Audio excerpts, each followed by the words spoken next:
You are listening to the Martial Arts Lifestyle Podcast, where each week we have a conversation with everyday martial arts practitioners. From the first motivation to train, martial arts enriches our lives and becomes a lifestyle. Welcome to the individual stories of those martial artists living that lifestyle. You are listening to the abbreviated version. For those of you checking this out on YouTube, please hit the like and subscribe buttons.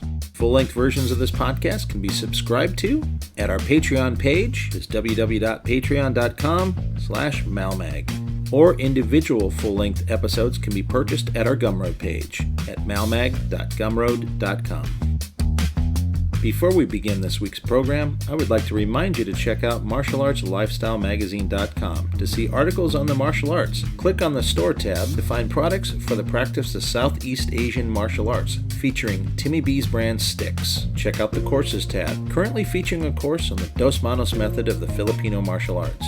Also check out our Places to Train page, featuring top quality martial art academies from around the world. And of course, check out our events page for seminars and events coming up around the world. To see your school listed in our Places to Train page or your event on our events calendar, contact us at malmagonline@gmail.com. This week I sit down at the Inosanto Academy again during instructor camp and I talk with Richard Syrop. We talk about how he got into martial arts, getting into boxing and becoming a sparring partner to a pro fighter, getting into Wing Chun, making a life in India, studying at the Inosanto Academy and becoming an instructor under Guro Dan, and much more. Sit back and enjoy.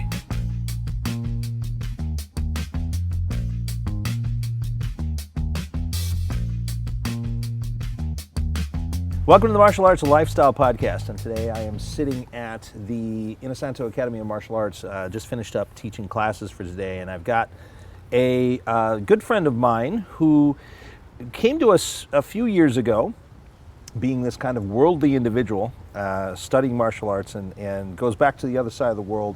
And the last time he was here, he got his instructor credentials from Guro Dan, who sent him on his mission to spread the martial art. And like most of us that have had that happen, there's that great look of complete like deer in the headlights and joy at the same time. And then he came back for his first instructor camp, which was here just this last week. And interestingly enough, with our guest last episode, Jazz, we've got yet another connection to India. So this is my friend Richard Syrop. Welcome to the show, and thank you for deciding to take some of your limited time here in LA and chat with me after class. It's my pleasure, Sifu Tim. Great. Plus, I mean, we're enjoying some good coffee from Refresh. Let me plug one of our local businesses over here. You know, they didn't ask me to, but I love them. Nice little crew over here. They own Ekamai, Thai restaurant. So if you've ever been over this way, you know Ekamai, and next door is Refresh. Same people own it, and it's a great shop for some Vietnamese coffee or any kind of coffee and boba tea and all that good stuff. So we're sitting here enjoying some of that. So Richard, as I said, the instructor camp's what brought you here, but we'll eventually get to that. Just tell me how you got involved in martial art training back in the beginning. Sure. So it started when I was about 16 years old, and this would be Queens, New York. Boxing was my first love in martial arts and the first art I explored, and it was at a difficult time, I would say, in my life when I approached boxing, probably like a lot of people. Mm-hmm. And I started... Like with some bullying or something? Not bullying, had some different family challenges. Oh, okay. But both my mom and dad found themselves in tough times. Okay. And was just really in a difficult spot in my life where had a lot, I think, of built up anger, and it could have gotten expressed in the wrong ways. And luckily, I found a healthy outlet for it, which was boxing at that time. Wow. So I was living in Long Island at that junction, and started boxing at a place called Billy McCoy's Boxing Gym. And that sounds like a good boxing gym, right? I mean, is there a Billy in boxing? Yes. As a coach, absolutely. And a Scottish or Irish name, yeah, okay.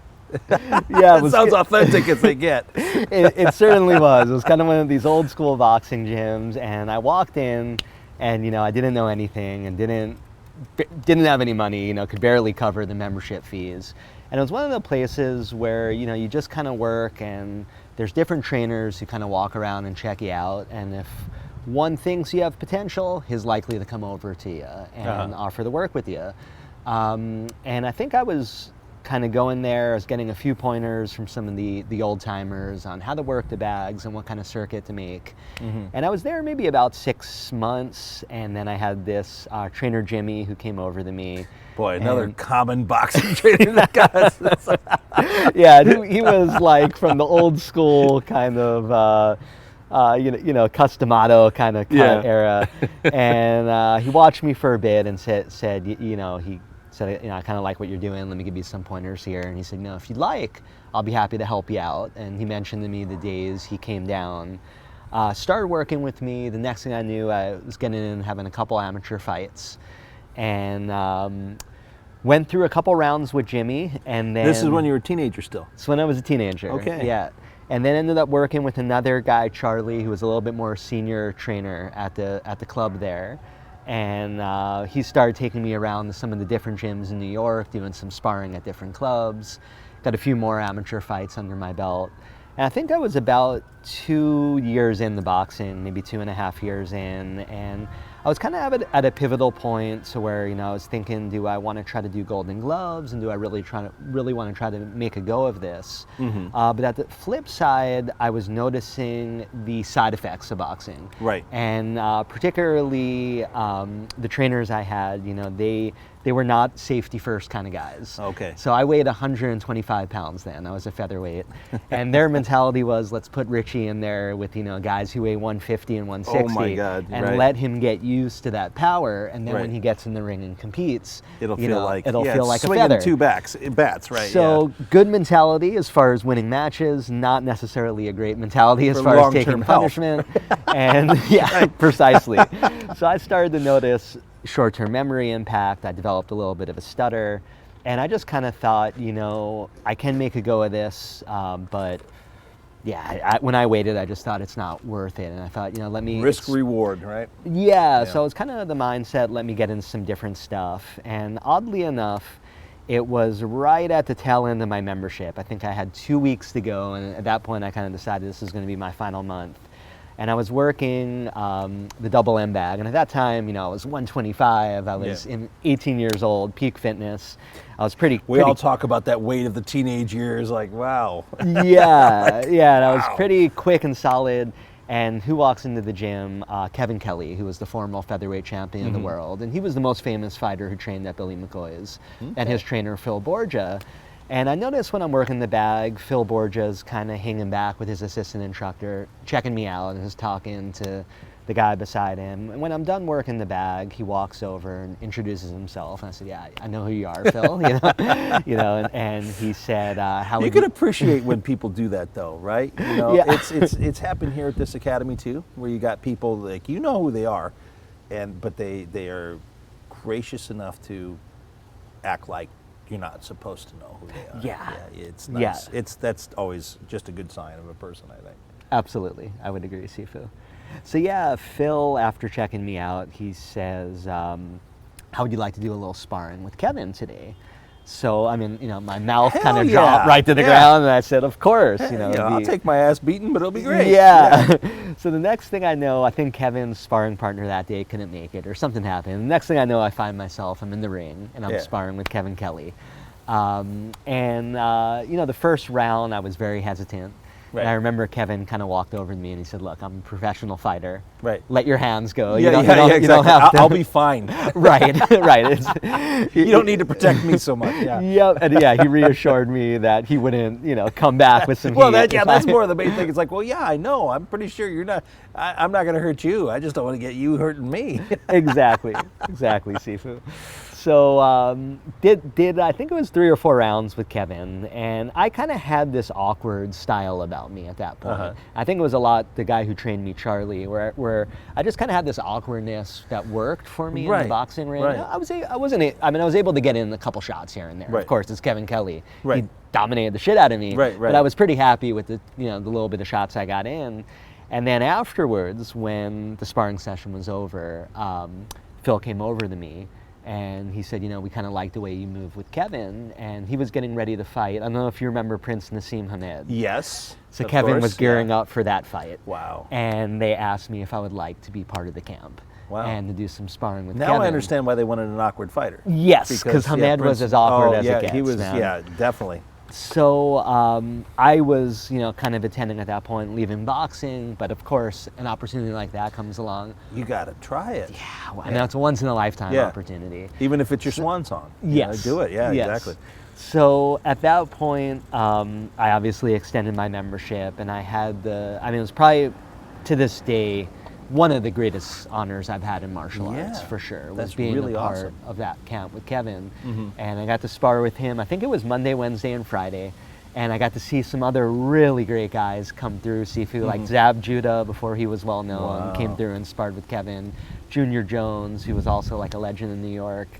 An amazing experience. And when it was all said and done at the end, I remember I went to Phil and I said, how can I repay you guys for this? Because this has been, at that time, it was the greatest honor in my life, know. And Phil just said, Richard, if you can, just the night of the fight, any church, if you could just go and light a candle for Kevin's safety. Oh, that's and cool. he said, that's how you could repay us. And amazing experience, Sifu. One I really carry with me to this day. Of being able to train with Phil and Kevin and, pick up on the gems here and there. Right. What a great story. And so that was the start of my martial art journey. That's where it began. Good. Yeah. Now somehow you ended up here with us with punching and kicking and stuff. So Yeah. what happened in between? So after the time with Kevin Kelly, once that concluded, I did kind of follow through with my initial decision on, okay, I'm going to pivot out of boxing, explore some different martial arts. And my brother had a strong interest in Jeet Kune Do, just from the book. He had studied at Parker Kempo, as did my father. Wow. And he was just a huge fan of Bruce. And Now they studied this in New York? So they both actually studied in Florida. Oh, wow. Interestingly enough, and I think it carried over to Tucson, Arizona. Okay. So do you remember where in Florida? I can check with my father. I think his name might have been Joe Lewis, if I'm not mistaken, but I'll confirm that. Not the with Joe you. Lewis of Not the boxer Joe Lewis. Yeah, or the other Joe Lewis from Bruce Lee days. No, different guy. But let me. Not that that's an overly uncommon name. It might be. Sorry, Moses Powell was the name of his instructor. Okay. So that's a pretty big name in Kempo, actually. Yeah. Yeah. Okay. Yeah. So that's who my father studied under. Was Moses Powell. Yeah. You As should well as ask my brother Guro Dan initially. about him. Okay. He'll know who he is. Yeah. Okay. Cool. And then my brother studied underneath someone named Gilbert Velez out in Tucson, Arizona. Got it. Who was also pretty high ranking in the system. Mm-hmm. Yeah. So then where the journey continued So was... you didn't study Kempo though, but you're No. okay, relatives. Okay. Yeah, my brother and father did. And as I was mentioning, my brother, he really had a keen interest in Bruce, as did my father. I remember growing up and, he always had the Tao of Jeet Kune Do on the table. And both of them were very heavily, I think, philosophically influenced by Bruce. And Right. when I kind of decided I was done with boxing, the timing lined up pretty good, where my brother had relocated out to New York. My parents were divorced and we were separated for many years. And he found this guy, which was pretty interesting. It was a guy named Mike Ryan, and he was a kickboxing champion in New York. Really big dude, about 6'7". Also, Damn, I would agree. That's a big dude. That's taller than me. yeah. Pretty fearsome looking guy, and he had done a bit of Muay Thai as well, and also studied a bit of Kempo. And he was teaching kind of a Jeet Kune Do-ish school. Now, I think that was in the days where, unless I'm mistaken, Linda Lee kind of had the copyright of Jeet Kune Do, and you had to be through her system. Okay. So they went. It was a trademark issue. The name Jeet Kune Do and the symbol itself, I don't think was actually trademark or owned by anyone until the very late '80s or into the early '90s. And so I think once that they got that trademark. Then there became an issue with, because there'd been multiple organizations before, by multiple meaning more than one. And there was like a Jiu-Jitsu Society, which was something I think that was tried for a while, and then this nucleus, and then which is now formed into what's I think called the Bruce Lee Educational Foundation. Okay.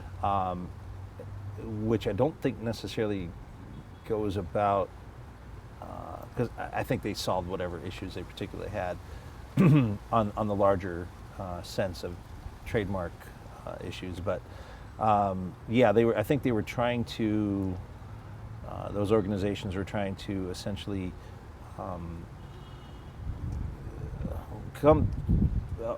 make the public aware of what was actually people who could trace their lineage to actual JKD instructors, and then who was more just kind of doing stuff and throwing the label on it, put that way. So there was their idea, I think, was to create an awareness to authenticity with it, and then people that might have been really flagrantly violating something. Well, I mean, once they got a trademark, then there could be violations of it, right? Where before, if no one owns a trademark, you can use it.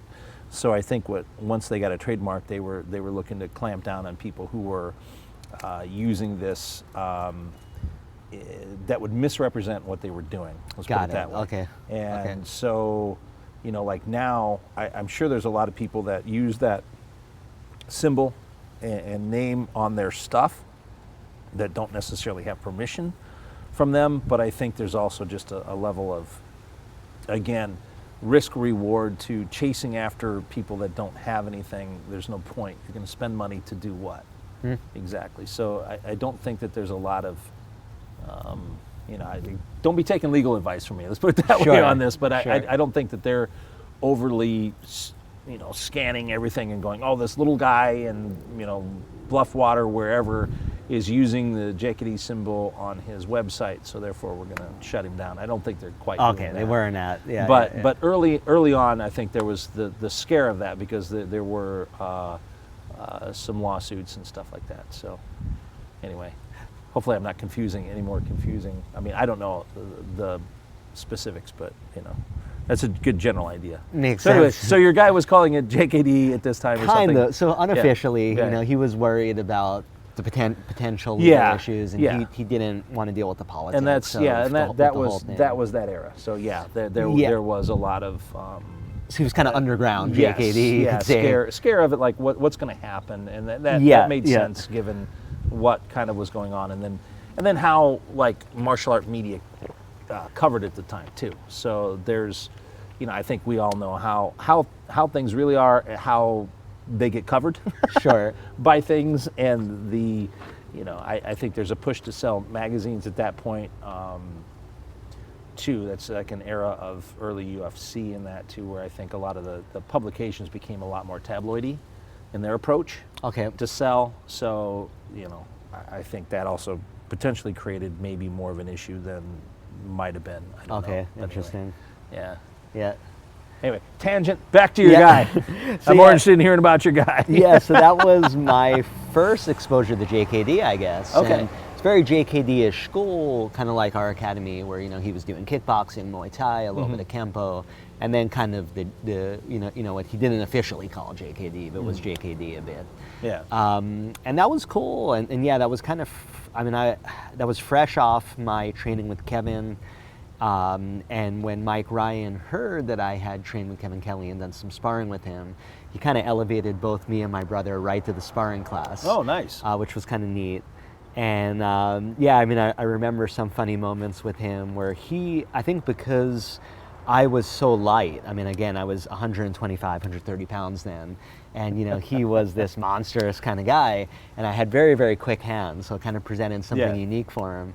So there were a couple times he actually invited both my brother and I to kind of come to just a private sparring session with him, where normally, it'd be, this was back in the day, so I think it was maybe only $50. But we were kind of broke. We didn't have Yeah. any money, and he knew that. And I remember he actually snuck us in the back door because he was afraid his wife would see. Oh, that's funny. So here's the this person who's big- really in charge of the accounting. Yeah. Let's not make her mad. Yeah. yeah. But that was kind of a cool experience with him. Isn't that funny? Yeah, when you think about it. So your instructor's big, tough guy, but everybody has a boss. Right, exactly, yeah. yeah. You could really see the fear in That's his right, eyes that she was exactly. going to find out. Everyone's got a boss. But yeah, so that was a neat experience, and that was my first exposure to anything using my feet. Uh-huh. Shortly after that, I moved to Tucson, Arizona, and there I took a very different turn with martial arts, where I studied Wing Chun underneath a teacher called Sifu Augustine Fong. Oh, we all know who that is. Yeah. Yeah. I mean, those of us that have been around some Wing Chun circles. Yeah. Yeah. So Wow, that's great. So Sifu Augustine Fong, to me, still to this day, with Guru, those are the two teachers that had the biggest impact on me by far. And it wasn't just Sifu's martial arts. I mean, although a Wing Chun master, I think at the highest level, it was also just his humility, his personality, Right. the way he brought the spirit of the martial arts out and how he conducted himself, and really resonated with me a lot in those years. He also, I think, had a pretty profound impact on me spiritually. He tended to bring in the spiritual element more, and I guess by nature Wing Chun does, with Si Lim Tao and stuff like that, where it's a little bit more meditative. Yeah. Some of the elements of the art. Even anyway. Sifu Francis Fong touches on that a little bit. Yep. When he talks about that, because he kind of shows that stuff that a lot of us affectionately like to call that voodoo that he does, right? The voodoo that you do. And I understand most of it through a structural component until he's pulling a guy off balance from across the room. And I said, now that's beyond my area of understanding. But when people ask him about that, he talks about Si Lim Tao. He goes, it's there. He goes, your imagination, your structure, your form. And so I got into that conversation with Gus Johnson, who's my student, the guy that owns the doggy that I take care of, right? And he had some Wing Chun background too. And we were just kind of discussing it, and he goes, so how does Sifu Francis tell he does that? I said, well, he says we're all connected, and he uses his imagination.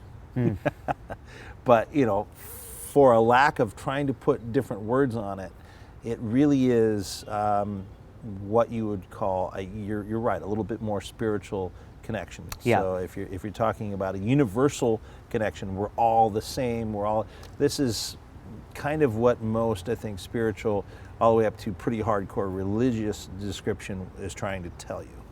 So, yeah, that's cool. Yeah, it was I mean, I can say really a life-changing experience training with him in Tucson, and it was an interesting junction in my life where I was just wrapping up high school, and I didn't really want to hop right into college. I wasn't in a space in my head where I wanted to do that.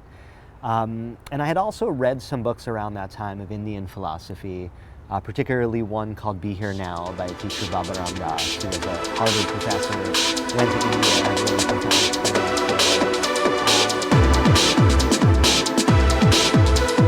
And this concludes the abbreviated version of the podcast. Please consider supporting the program by going to www.patreon.com/MALMAG and subscribing to the show.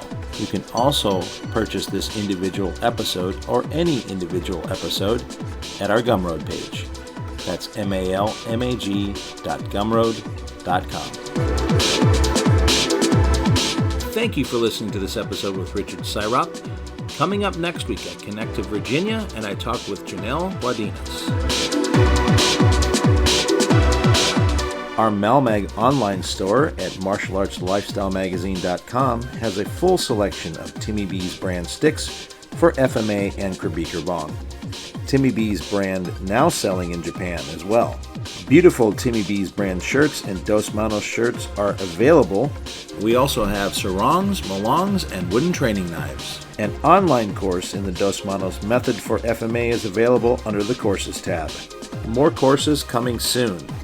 Check out the Places to Train tab to find schools near you, and click on the Events Calendar page to see what seminars and events are happening all around the world. And of course, visit our main page for articles on the martial arts. Music by Arthur J. Martial Arts Lifestyle Magazine and the Martial Arts Lifestyle Podcast are trademarked and copyrighted by TNT LLC.